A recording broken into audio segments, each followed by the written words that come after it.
Olá pessoal, um ótimo dia, uma excelente semana a todos. Espero que você e seus familiares estejam todos bem, com saúde. Essa semana Deus tocou no meu coração para gravar um conteúdo e uma mensagem relacionada principalmente às provações, né? E, e a mensagem que eu gostaria de deixar é que muitas das vezes Deus escreve de certas maneiras ou cria certas situações em nossas vidas para que possa nos fortalecer, nos edificar, nos preparar para os planos que Ele já tem estabelecidos para nossa vida, para nosso futuro, né? O título da mensagem é o chamado divino, que sua dor se converte em um ministério. E muitas vezes, né, as provações elas levam a gente aos desertos e a gente muitas vezes não entende o porquê das coisas, né? E acaba se reclamando, murmurando, se questionando, né? Mas o mais importante é não questionar, não reclamar, não murmurar, e sim perguntar a Deus o que Ele está tentando nos ensinar, para que Ele possa nos capacitar através de sinais e para que a gente possa entender esses sinais, né? Para que possamos ser preparados, lapidados, edificados para o plano e o futuro que Ele já tem pré-estabelecido para a gente. As provações de Jó aconteceram no plano espiritual e material, assim como acontece conosco, né, nos dias de hoje. As provações de Jó surgiram com tanta fúria e intensidade, antes mesmo que ele conseguisse se recuperar de um, outro golpe era desferido pelo próprio inimigo, Satanás. Diante de tudo isso, Jó não perdeu a fé, né? Ele foi obediente, perseverou, se manteve firme, confiou em Deus. A Bíblia nos ensina, em Jó 1:22, em tudo isso Jó não pecou e não culpou a Deus de coisa alguma, né? Então, em Jó 2:9, mesmo quando a sua mulher o questionou sobre sua fé e sua integridade, dizendo: amaldiçoe o seu Deus e morra, Jó respondeu: você fala como uma insensata. Aceitaremos o bem dado por Deus e não o mal? Para mim, Jó é um exemplo de fé, de superação, de sofrimento, né? Que muitas das vezes a gente tem essa tendência de ser humano reclamar das coisas, murmurar, né? A gente não procura entender quais são os propósitos de Deus. Somos seres imperfeitos, falhos, cheios de defeitos, né? Feitos seres humanos, feitos de carne e osso, né? O importante é que a gente sempre procura melhorar, ser um ser melhor hoje do que nós fomos ontem, né? Em Jó 1:21, Jó reconhece sua insignificância e o poder soberano e a autoridade de Deus, prostrando seu rosto em terra em forma de adoração e reverência. Ele diz: nu do ventre da minha mãe eu vim, nu retornarei. O Senhor deu, o Senhor tirou. Louvado seja o nome do Senhor.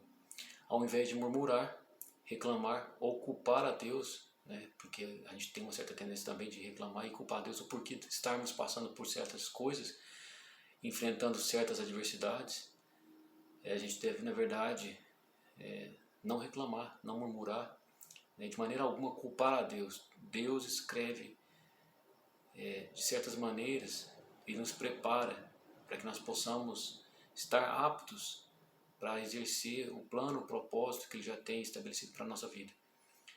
O que Deus, na verdade, está querendo nos ensinar, né? E o que, na verdade, que nós precisamos aprender.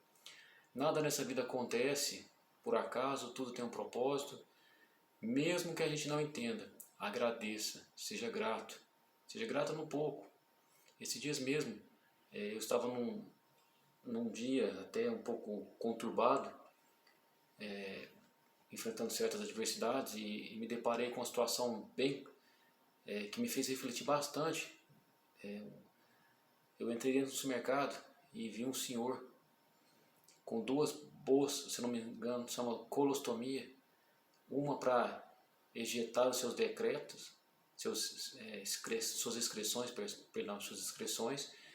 e a outra para se alimentar. Então, com uma mão ele carregava uma bolsa para se alimentar através de uma sonda, e do outro lado ele carregava uma bolsa para manter as suas excreções. E aquilo estava bem visível, a olho nu, a qualquer pessoa que passasse dentro do supermercado, ele com muita dificuldade transitando dentro do supermercado. E aí eu olhei, fiz uma reflexão, pedi perdão a Deus e agradeci por tudo. Essas coisas, essas situações às vezes levam a gente para certas reflexões que a gente tem que aprender a parar de reclamar e sempre agradecer, independente da situação. Tudo tem um propósito, tudo tem uma explicação, mesmo que você não entenda no momento, mas no futuro próximo, com certeza, o real significado daquilo, tudo aquilo que você está passando, enfrentando, virá à tona e você entenderá o porquê e a razão do processo por qual você tenha passado ou enfrentado, até mesmo o deserto, né? E como eu disse, nada nessa vida acontece por acaso, né? Mesmo que você não entenda, agradeça, sempre seja grato. As adversidades, dificuldades não te definem, elas te lapidam na verdade. Elas te moldam, te preparam para que você seja usado como instrumento de Deus nessa terra. Deus usa o teu passado doloroso, suas feridas, suas cicatrizes, como testemunho para edificar e exaltar a palavra de Deus, mostrando sempre a sua soberania, levando a cura, o refrigério a almas machucadas e vazias que anseiam por Jesus e pelo poder do Espírito Santo. Por trás do cenário das provações de Jó, tanto no plano material quanto espiritual, o que ocorria nos bastidores era na verdade um confronto direto entre Deus e Satanás, tendo como Jó objeto de disputa. E foi através da confiança inabalável de Jó que ele depositou, confiou e entregou nas mãos de Deus. Deus viu o seu coração e as suas intenções. Em Jó 42:12 nos ensina que o Senhor abençoou o final da vida de Jó mais do que o início. Na Bíblia existem diversas passagens onde Deus usou improváveis, pessoas simples, humildes, até mesmo a mula de Balaão, um animal foi usado que conseguiu ver um anjo para poder alertar, né, o profeta. E então Deus ele tem diversas maneiras de falar com a gente. E muitas das vezes ele usa improváveis para que essa mensagem seja transmitida, ou até mesmo através de um novo ministério. Então, mesmo que você não entenda, agradeça e persevere, continue em fé. Pessoas simples e humildes são usadas por Deus para realizar coisas grandiosas. Mas antes de usá-los, Deus sempre os espreme, os forja através das adversidades. São pessoas que são lapidadas para se tornarem referência, para exaltar o nome do Senhor através do seu propósito, do seu ministério. A história de Gideão, relatada em Livro de Juízes, capítulos 6 a 8, nos ensina valiosas lições sobre fé, humildade e obediência a Deus. Uma das primeiras lições é que Deus não escolhe pessoas pela sua força ou status, mas sim por sua disposição em obedecer, um coração simples, humilde e quebrantado e ensinável. Gideão tinha 6 características essenciais para ser usado por Deus.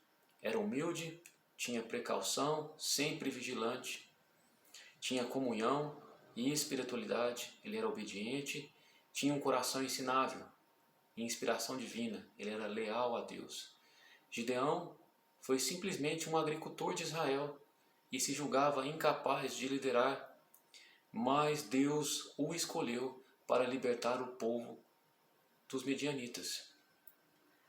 Gideão, na verdade, o significado dele é a palavra lenhador, filho de Joás. Gideão era íntegro e se achava incapaz de realizar uma obra de Deus, pois pertencia ao clã menos importante de sua tribo, a tribo de Manassés, era o clã de Manassés. O filme dos 300 de Spartacus foi, na verdade, inspirado em um relato preciso da vida e história de Gideão, que está descrita na Bíblia. Outro exemplo citado na Bíblia, em Atos dos Apóstolos 13, 22, foi a história de Davi. Davi foi um homem simples, humilde, quebrantado, um simples pastor de ovelhas, músico e poeta, com um coração ensinável, segundo o coração de Deus, que escreveu muitos salmos onde descrevia seu amor, fé, humildade e confiança em Deus. A história de Davi nos ensina sobre a importância da submissão à vontade de Deus e o respeito pelas autoridades estabelecidas por ele, ensinando-nos que a verdadeira valentia também está em saber esperar o tempo certo de Deus. Outro aspecto da vida de Davi que nos inspira é a sua devoção à oração e ao louvor. Davi foi preparado por Deus, forjado para vencer o gigante Golias, teve várias oportunidades para matar o rei Saul e assumir o trono, mas ele não tocou em momento algum em Saul. Ele soube esperar o tempo certo de Deus. Davi esperou mais de 13 anos para que a promessa de Deus começasse a se cumprir em sua vida. Foi coroado rei em Hebrom aos 30 anos.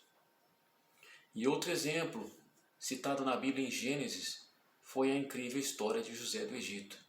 José, filho de Jacó, teve a revelação através de um sonho, que ao contar esse sonho aos seus próprios irmãos, despertou a ira e a inveja de seus irmãos, que o lançaram em um buraco, humilharam e o venderam como escravo, que posteriormente foi acusado pela esposa de Potifar por assédio.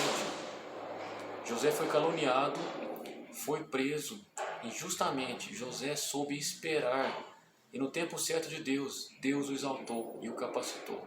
José tinha um sonho e Deus um propósito: torná-lo um líder e salvador do seu povo. A história de José do Egito nos ensina sobre a importância de manter a perseverança, o otimismo, fé e acreditar na promessa. Pois Deus não escolhe os capacitados, Ele capacita os escolhidos. O processo nem sempre é fácil, mas no final, quando tudo isso passar, você entenderá o porquê, vai olhar para trás, admirar sua evolução, você vai perceber que Deus estava cuidando de cada detalhe. O propósito de Deus em sua vida tem data e hora, então confie, permaneça em fé, persevere, acredite em Deus, não desista. Você pode até ter um plano, mas Deus já estabeleceu um propósito para a sua vida e já escreveu sua história. Então, creia, receba e tome posse. Deus abençoe, que você possa ter uma semana abençoada, iluminada, cheia da presença de Deus e do Espírito Santo. Essa é a mensagem de hoje. Deus abençoe a todos.